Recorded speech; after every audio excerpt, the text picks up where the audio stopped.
Umewahi gombea kiti cha kisiasa mara mbili. Pengine unaweza tueleza ulijifunza nini katika chaguzi hizo mbili? Kwamba mimi husema katika siasa usipopata kiti, mtu wa kwanza ambaye anafaa kuchukua lawama ni yule mgombea, kwa sababu inamaanisha kuna vitu ambazo hukufanya right. Kuna vingine viko ndani ya uwezo, kuna vingine haviko ndani ya uwezo. Lakini nafikiria sizungumzii Taita Taveta County kwa ujumla, lakini hapa Bomeni, kama unataka kusimama Bomeni na ushinde, somo nililosoma ni utafute resources za kutosha, kwa sababu kuna watu wanaweza kukupa kura asilimia kubwa kwa sababu ya mambo uliyoyafanya na mapenzi walionayo kwako, lakini ile kura ya ushindi inapatikana kutokana na fulusi na uwezo wao kumobilize resources ili kufanya watu wengine wale wachache wa kushinda wakupigie kura. Na niko katika hatua hiyo sasa ya kumobilize resources za kutosha ili ziniwezeshe kuwa MCA 2027. Naam. Hivyo una mafunzo ambayo umejifunza. Pengine tukizungumzia siasa kwa jumla, nini kilikusukuma kwamba kujitosa kwenye siasa?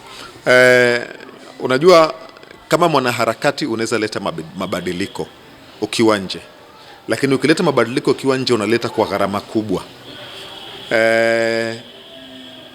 Kuna mtu alinipa mfano akaniambia wakati mmoja kwamba hii dunia ni kama meza. Kuna watu watatu kwenye meza. Kuna meza, kuna chakula kiko mezani na kuna anayekula. Na akasema kama hauko mezani unakula, ujue wewe ndio chakula unaliwa, ama wewe ndio meza inatumika ili chakula kiliki.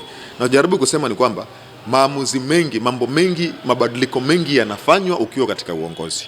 I'll cite examples. Singekuwa nafikiria sahi kumobilize Ardhi Fund.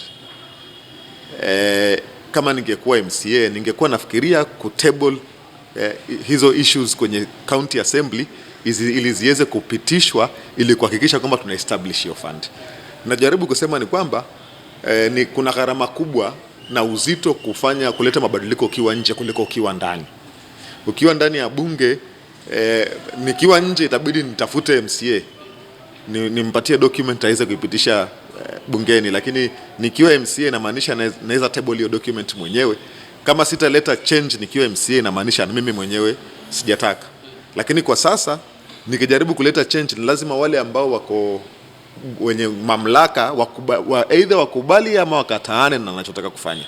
Ndio maana nikasema it's very important wanaharakati haswa ambao wana nia safi ya kuleta mabadiliko na kuimprove hii county waingie kwenye viti vya siasa, because sasa wanaweza tunga sheria pale na wanaweza tengeneza policies na vitu kama hivyo ambavyo vitaweza kuleta mabadiliko katika hii county kwa ujumla na Kenya kwa ujumla.